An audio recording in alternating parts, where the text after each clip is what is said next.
Oh, victoire! Oh,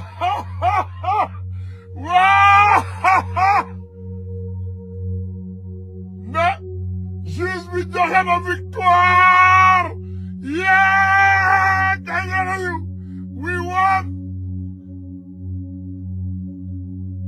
Vas-y.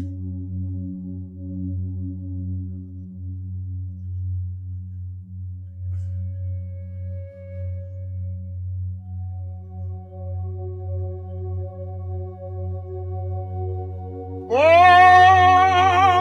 Saay ci biir lëndëm bi ñu coupé courant bi ñu ne juge bi dafa ne greffier bi nañu fexe groupe bi tàkk wala ñu dem indi sondel mu ordonné mu joxe ordre ne nañu rétablir Sonko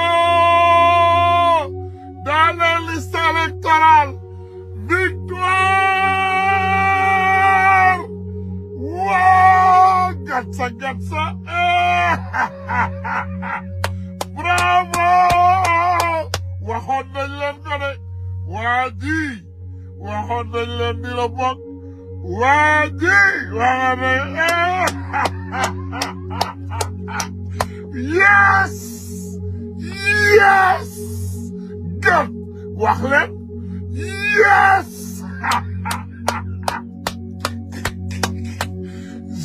xam ngeen ne yàlla du nit juge bi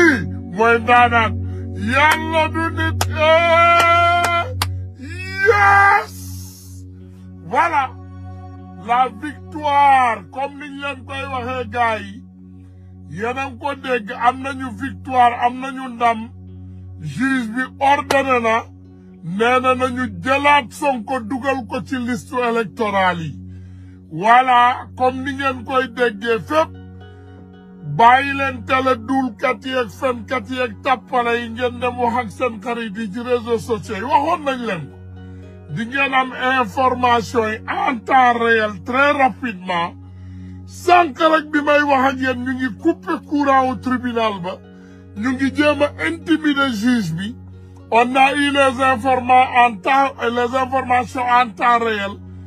juge bi ordonné na jox na Ousmane Sonko ndam li victoire yes waxoon naa leen ko yes we got it baby that's right waxoon nañ leen newoon nañ leen ñoom duñu yàlla duñu yonente moomuñu dëkk bi waxoon nañ leen lool de duñu yàlla duñu yonent te moomuñu dëkk bi la victoire est finale munuñ ci dara juge bi ordonné na nee na nañu delloowaat Sonko ay droit am c'est fini le juge a ordonné ñoom xam nañu loolu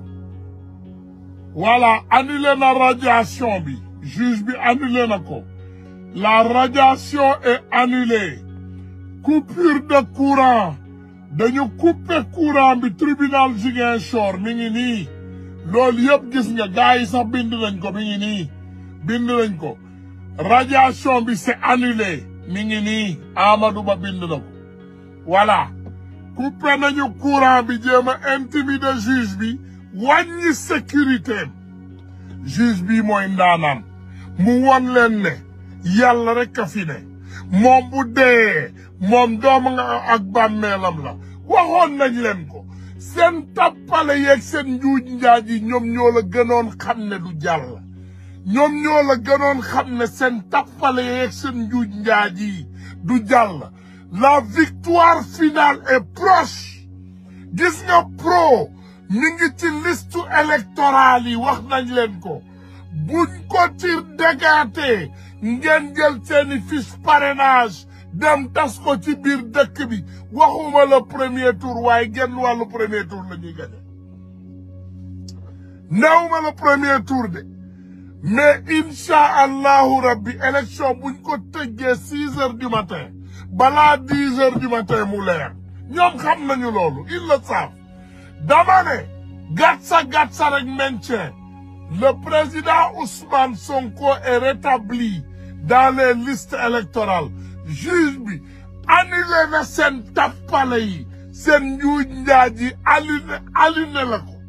seen radiation bi juge bi jël na ko sànni ko ci xaj ne leen dootul jàll ñu coupé courant Ziguinchor wàññi sécurité juge bi imaginez délinquance bii nekk Ziguinchor ñu wàññi sécurité ma pour lan pour jéem a jël bakkanam waaye wax nañ leen ko ñun ay RG la ñu amal mbir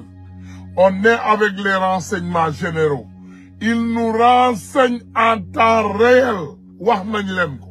Macky Sall kenn bëggatu le Sénégal tu es fini ak Gasti ak Gayni Sonko waxoon na la ko nee na la tu es fini Macky Sall Sonko t'avait dit que tu es fini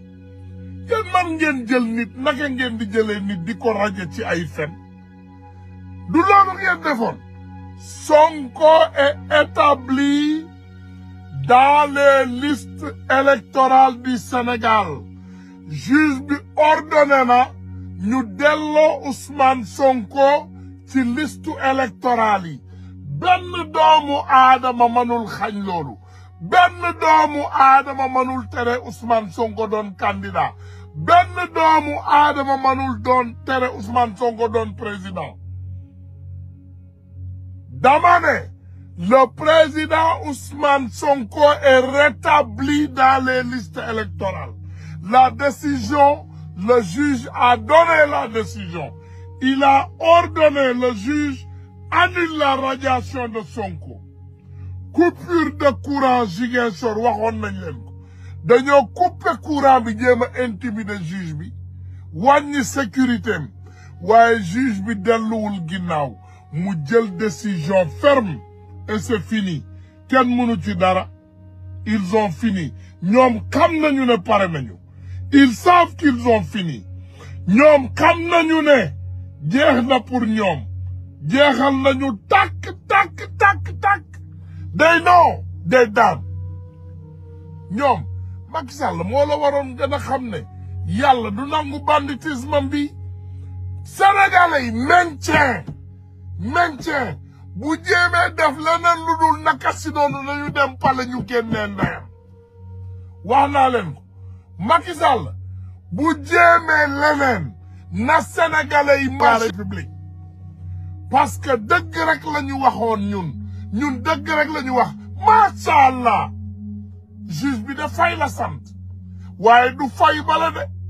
fay bu baax la bii fay la sant de juge bi fay la sant te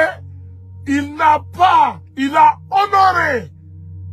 billahi wallahi tallahi juge honoré nga sa population ndekete Sénégal nii rek la mën a demee ndeke ñëpp bonuñu ñi bon yëpp doomu xaraam yi de mbokkam yooyu la jël dajale leen Dakar ay Maham Diallo ay waaji Njaay ak ay nangam ak bandi boobu mu jëloon ci mbirum Adji Sarr bi fàttewuñu leen dinañu ñëw ci yéen votre jour arrive inchallah lii mooy juge day doxal day dogal loi waaye yéen doomu xaraam yi jënd nañu seen ngor ngeen jaay seen ngor décision yes gars yi ma bàyyi leen ngeen dem célébrer seen décision bu ma leen jàpp ci téléphone bi I don't wanna be selfish bëgguma égoïste wa salaamu aleykum wa rahmatullah wa barakatuh